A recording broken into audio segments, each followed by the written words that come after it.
तो जब अपन aldol condensation की बात करते हैं, हमें ध्यान देना है कंडेंसेशन रिएक्शन पहले। कंडेंसेशन रिएक्शन क्या होती है? कंडेंसेशन जो हम जानते हैं, जो हमने जनरली अभी तक देखते आए हैं एग्जांपल्स के रूप में, हमने देखा है कि कई ड्रॉपलेट्स, हम जनरली कंडेंसेशन उसी से समझते हैं ना, हमने वाटर ड्रॉपलेट्स कई बहुत सारी मिलती हैं और मिलने के बाद जब वो कंडेंस हो जाती हैं, एक के साथ एक मिल जाती हैं, अटैच हो जाती हैं, कंडेंस हो जाती हैं, एक बड़ी ड्रॉपलेट बन के वो गिर जाती हैं। So that is all condensation. Condensation हम इस पे क्या समझ सकते हैं? फ्यूज हो जाना, फ्यूजन। छोटी छोटी ड्रॉपलेट्स आपस में मिलके फ्यूज हुई और एक बड़ा मॉलिक्यूल बनाया, एक बड़ा प्रोडक्ट बनाया। तो कंडेंसेशन भी यहाँ पर यही होता है, छोटे छोटे दो मॉलिक्यूल्स आपस में होते हैं, वो मिलके एक बड़ा मॉलिक्यूल नया प्रोडक्ट बनाते हैं, इसको हम प्रोडक्ट बोलते हैं। तो दैट इज ऑल कंडेंसेशन। और जब हम एल्डोल की बात करते हैं, तो इसको जब आप ब्रेक डाउन करिएगा तो आप समझ सकते हैं ald ol, ALD, ald plus ol. Ald मतलब होता है एल्डिहाइड, ऑल मतलब होता है अल्कोहल। तो एल्डिहाइड और अल्कोहल का मॉलिक्यूल जब आपस में मिलता है, कंडेंस होता है, फ्यूज हो जाता है ना, तो वो एक नया मॉलिक्यूल बनाता है, एक बड़ा मॉलिक्यूल बनाता है, दूसरा मॉलिक्यूल बनाता है, जिसको हम बोलते हैं एल्डोल। इसलिए इस प्रोडक्ट का नाम पड़ा एल्डोल प्रोडक्ट। और ये रिएक्शन जो ही है वो ही है condensation reaction. All together it is known as aldol condensation. It is a property of carbonyl compound, carbonyl compound. और what is carbonyl compound? Carbonyl जो हमने फंक्शनल ग्रुप देखे हैं ना, C double O carbonyl group है, C double bond O carbonyl group है। तो carbonyl compounds की प्रॉपर्टी होती है having hydrogen at alpha carbon. तो कार्बोनाइल कंपाउंड्स में भी बहुत सारे कंपाउंड्स आते हैं, जैसे यदि हम एसिड की बात करें, एसिटिक एसिड्स की बात करें, जहां हम COOH लेते हैं, तो CHO हो गया, COOH हो गया, है ना। तो ये कार्बोनाइल कंपाउंड्स हैं। C double bond O ketones हो गए, ये कार्बोनाइल कंपाउंड्स हैं, जिनमें कार्बोनाइल ऐसा फंक्शनल ग्रुप होता है। तो एल्डोल कंडेंसेशन उन मॉलिक्यूल्स में होता है, उन कार्बोनाइल कंपाउंड्स में होता है जिनमें अल्फा कार्बन के साथ हाइड्रोजन हो, अल्फा कार्बन के साथ हाइड्रोजन हो। अब एक बार हम पहले भी बात कर चुके हैं, अल्फा हाइड्रोजन या अल्फा कार्बन या बीटा कार्बन क्या होते हैं। फंक्शनल ग्रुप डायरेक्टली जिस कार्बन के साथ अटैच्ड हो वो अल्फा कार्बन हो, साथ में दूसरा जो पड़ोस का कार्बन है वो बीटा कार्बन कहलाता है। तो ये पहली शर्त क्या हो गई? अल्फा कार्बन पे हाइड्रोजन होना चाहिए, तभी जाके एल्डोल कंडेंसेशन हो पाएगा। डेफिनेशन देखेंगे तो aldol means aldehyde and alcohol group on the same molecule, एक ही मॉलिक्यूल। अब जो प्रोडक्ट की बात करते हैं एल्डोल, एल्डोल मतलब एक ही मॉलिक्यूल के अंदर एल्डिहाइड और अल्कोहल दोनों होंगे। तो ये कैसे होगा? ये होगा तब जब एक एल्डिहाइड का मॉलिक्यूल एक अल्कोहल का मॉलिक्यूल आपस में मिलकर फ्यूज हो जाएंगे और फ्यूजन के बाद एक नया मॉलिक्यूल बनाएंगे। तो जो नया मॉलिक्यूल बनेगा उसमें एल्डिहाइड भी होगा और अल्कोहल भी होगा एक ही मॉलिक्यूल के अंदर। तो उस प्रोडक्ट को बोलेंगे aldol. Aldol means aldehyde and alcohol on the same molecule. So it may occur between two aldehydes or ketones in the presence of a catalytic base. अब ये कैसे हो सकती है रिएक्शन? हो सकता है कि जब दो एल्डिहाइड, देखो हमने बात ये नहीं बोली है कि एल्डिहाइड ही हो, तो दो एल्डिहाइड जब आपस में मिलेंगे तो हम उसको बोलेंगे एल्डोल। जब कीटोन्स मिलेंगे तो उसको हम बोलेंगे कीटोल्स, है ना। तो यदि एल्डिहाइड और अल्कोहल मिलते हैं एल्डोल बनते हैं, और कीटोन जो कि एक खुद ब खुद एक कार्बोनाइल कंपाउंड है। तो हमने शुरुआत में शर्त क्या दी थी? पिछली स्लाइड में हमने देखा था कि शर्त यह होती है कि उन कार्बोनाइल कंपाउंड में ये कंडेंसेशन होता है यहाँ पे अल्फा कार्बन पे हाइड्रोजन हो। तो कीटोन में भी ऐसे ही होता है, अल्फा कार्बन पे हाइड्रोजन होती है कीटोन्स में भी। तो हम क्या बात करते हैं कि ये एल्डिहाइड में भी हो सकता है और कीटोन में भी हो सकता है। तो यदि ये एल्डिहाइड में होगा तो हम इसको बोलेंगे एल्डोल, और यदि ये कीटोन्स में होगा तो हम इसको बोलेंगे कीटोल। और एक बेस की भी जरूरत होती है जो कि कैटालिसिस की तरह काम करता है। Reaction is only possible between two components having alpha hydrogen. देखो वही शर्त है, रिएक्शन तभी संभव है, तभी पॉसिबल है दो कंपोनेंट्स के बीच में जब उनके पास अल्फा हाइड्रोजन हो। तो सिंपल सी शर्त है, अल्फा हाइड्रोजन की उपस्थिति होना जरूरी है, तब जाके। अब आप नीचे ये जो कंपाउंड है ना, इसको देख पा रहे हैं, इसमें एक अल्कोहल है और एक ये CHO एल्डिहाइडिक ग्रुप है, एल्डिहाइडिक ग्रुप है। तो ये कंपाउंड कहलाया aldol. So aldol condition is next, formation of aldols or ketols reactions are reversible. हाँ, एक चीज है कि जब भी हमने बात की है कि भाई हमारे पास एक अल्डेहाइड है, एक अल्डेहाइड के बाद हमारे पास एक कीटोन है ना, एक एल्डिहाइड है, एक अल्कोहल है, तो एल्डिहाइड और अल्कोहल मिलके एल्डोल तो बना रहे हैं, बट जब ये अल्कोहल ये एल्डोल बना लेते हैं तो ये जो रिएक्शन है ये रिवर्सिबल भी हो सकती है। रिवर्सिबल मतलब aldehyde plus alcohol equals to aldol, या फिर एल्डोल का ब्रेक डाउन होके एल्डिहाइड और कीटोन बनेंगे, है ना। तो ये रिएक्शन रिवर्सिबल रिएक्शन हो सकती है। मैकेनिज्म क्या होता है? इट इन्वॉल्व इनोलेट फॉर्मेशन, एक इनोलेट आयन का फॉर्मेशन होता है, and a nucleophilic attack at a carbonyl carbon. सबसे पहले इनोलेट बनेगा और कार्बोनाइल कार्बन पे एक न्यूक्लियोफाइल अटैक करेगा।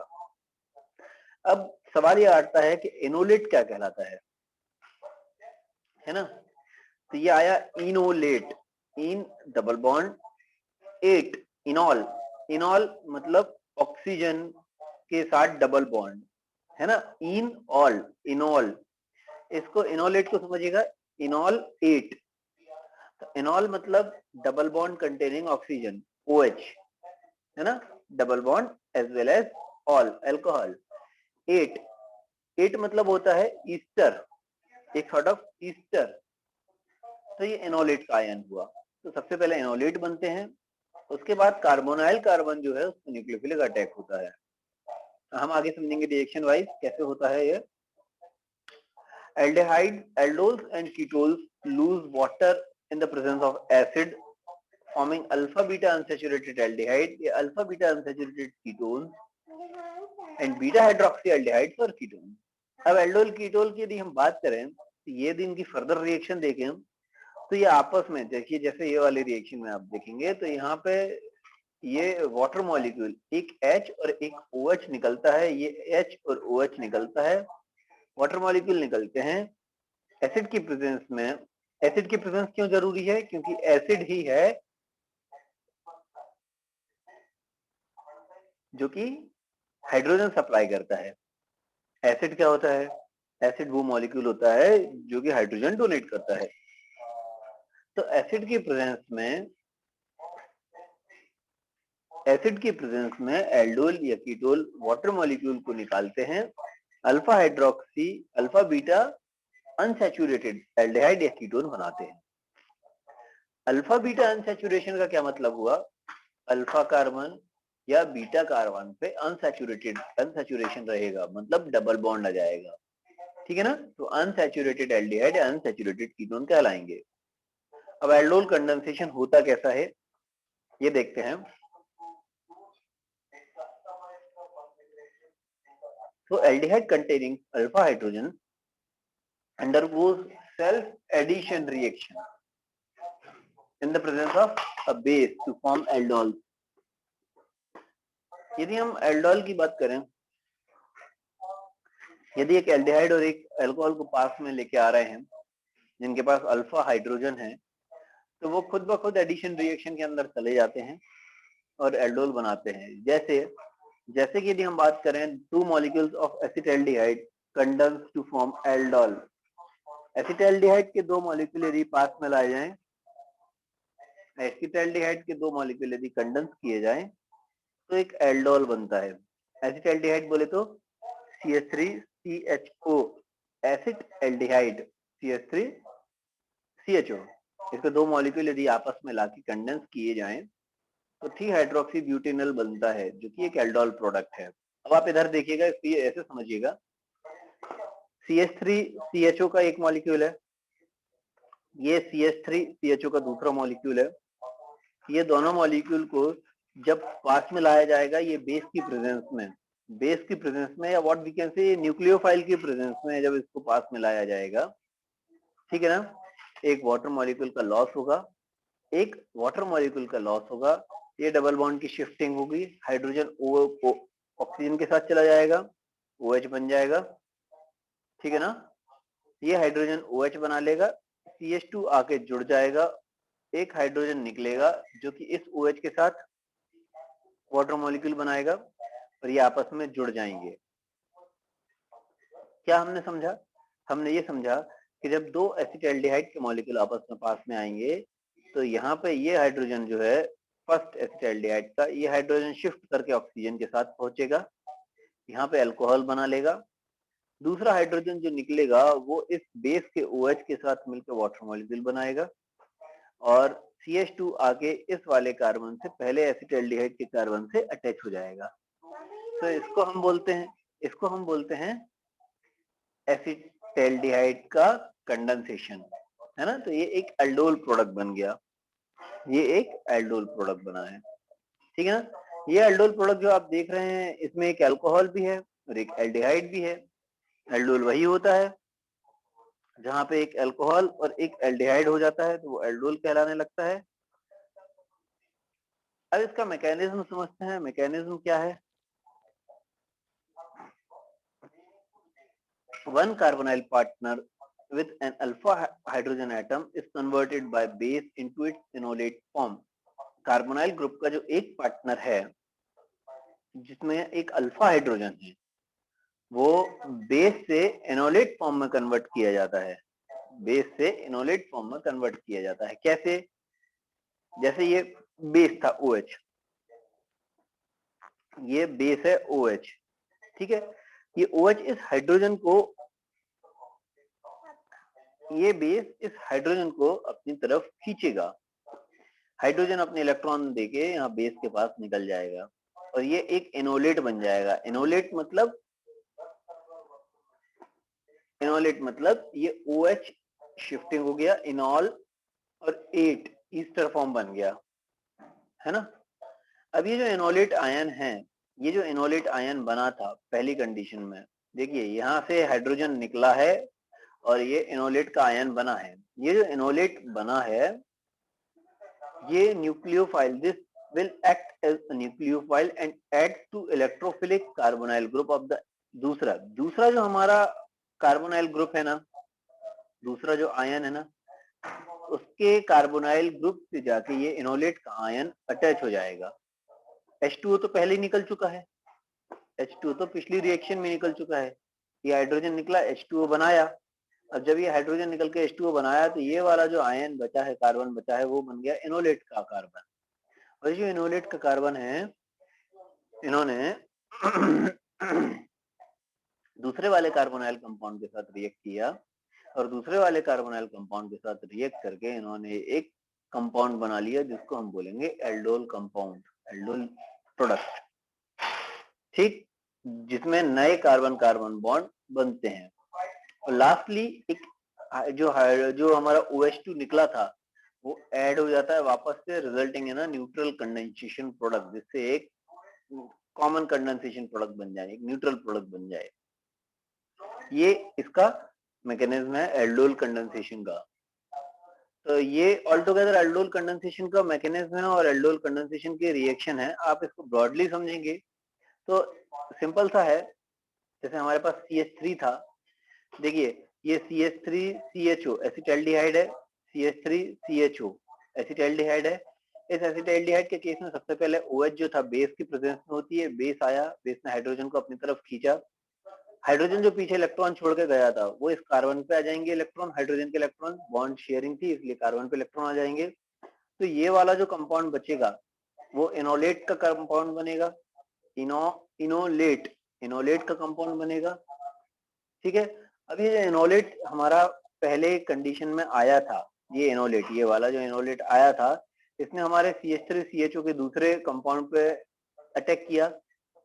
जब ये न्यूक्लियोफाइल बनके कंपाउंड पे अटैक करेगा, एट द सेम टाइम यहाँ का ये ऑक्सीजन का डबल बॉन्ड ब्रेक होके डबल बॉन्ड ब्रेक होके ये ऑक्सीजन के साथ अटैच हो जाए, ये कार्बन के साथ अटैच हो जाएगा। अब ऑक्सीजन का जो अधिकता हो गई है इलेक्ट्रॉन्स की, ये इलेक्ट्रॉन्स कहीं तो जाएंगे, यहाँ पे वापस हमारा ये जो वाटर मॉलिक्यूल है ब्रेक होगा, है ना, हाइड्रोजन यहाँ से निकलेगी और वापस OH के O के साथ कंबाइन हो जाएगी, ऑक्सीजन के साथ कंबाइन हो जाएगी, है ना, और ये कंप्लीट एक एल्डोल मॉलिक्यूल बन जाएगा। The enolate ion attacks at a second aldehyde molecule in the nucleophilic addition reaction, nucleophilic addition होगा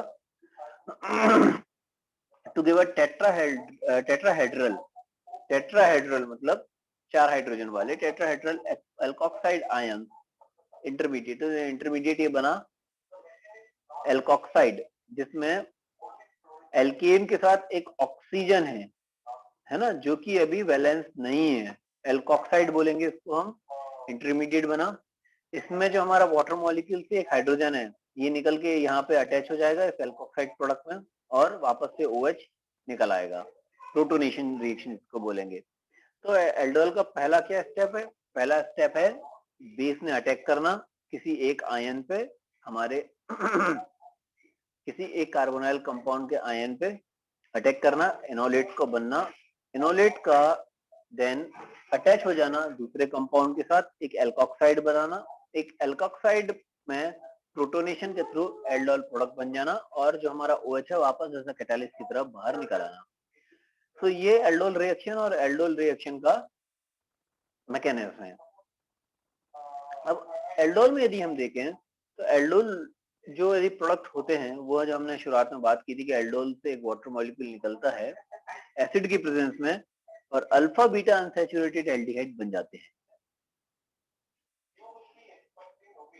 वो ऐसे होते हैं कि एक OH, एल्डोल से एक OH और पड़ोस के कार्बन से, है ना, बीटा कार्बन जिसको हम बोलेंगे, बीटा कार्बन से एक हाइड्रोजन निकला OH और एक हाइड्रोजन बीटा कार्बन से निकला, इन्होंने मिलकर एक वाटर मॉलिक्यूल निकाला और ये जो अल्फा और बीटा है ना, इन दोनों के बीच में एक डबल बॉन्ड का फॉर्मेशन हो जाता है जिसको हम बोलते हैं अनसैचुरेशन। तो this is unsaturated alpha beta aldehyde. बचा क्या, अब एल्डोल नहीं बचा, पहले तो ये एल्डोल था जहाँ पे एक हाइड्रोक्सिल ग्रुप भी था, अल्कोहल ग्रुप भी था, पर अब ये एल्डिहाइड बनते हैं, सिर्फ अल्फा बीटा अनसैचुरेटेड एल्डिहाइड बन जाते हैं।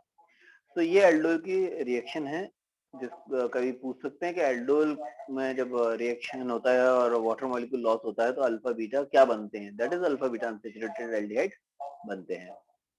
एक होता है मिक्स्ड एल्डोल कंडेंसेशन।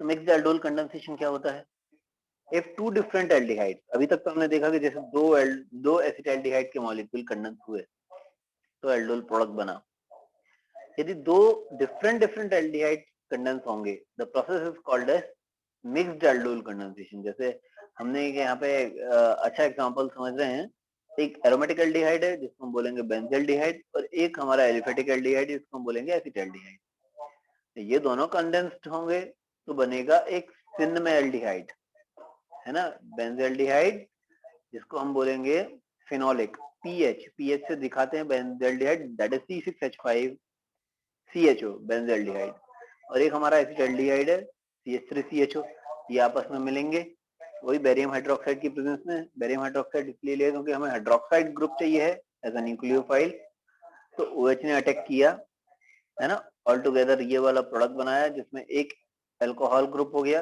देखिए अल्कोहल पहले वही हुआ होगा, एनोलेट का आयन बना होगा, एनोलेट के आयन के बाद एक एल्कोक्साइड का आयन बना होगा, एल्कोक्साइड के आयन बनने के बाद एक प्रोटोनेशन हुआ होगा, प्रोटोनेशन होने के बाद ये एक प्रोडक्ट बना है जिसको हम बोलेंगे सिनेमाल्डिहाइड, जिसको हम बोलेंगे एक एल्डोल प्रोडक्ट। ये एल्डोल प्रोडक्ट को जब हम हीट करेंगे तो यहाँ से एक हाइड्रोजन निकलेगा और यहाँ से एक OH ग्रुप निकलेगा, इस प्रोडक्ट में से एक हाइड्रोजन मतलब बीटा कार्बन पे से एक हाइड्रोजन निकलेगा और अल्फा कार्बन से एक हाइड्रोक्सिल ग्रुप निकलेगा। जब ये दोनों निकल जाएंगे तो बनाएंगे वाटर मॉलिक्यूल और ये अल्फा बीटा कार्बन के बीच में एक डबल बॉन्ड आ जाएगा जो कि अनसैचुरेटेड अल्फा बीटा एल्डिहाइड्स हैं और ये बन जाएगा एक सिनेमाल्डिहाइड।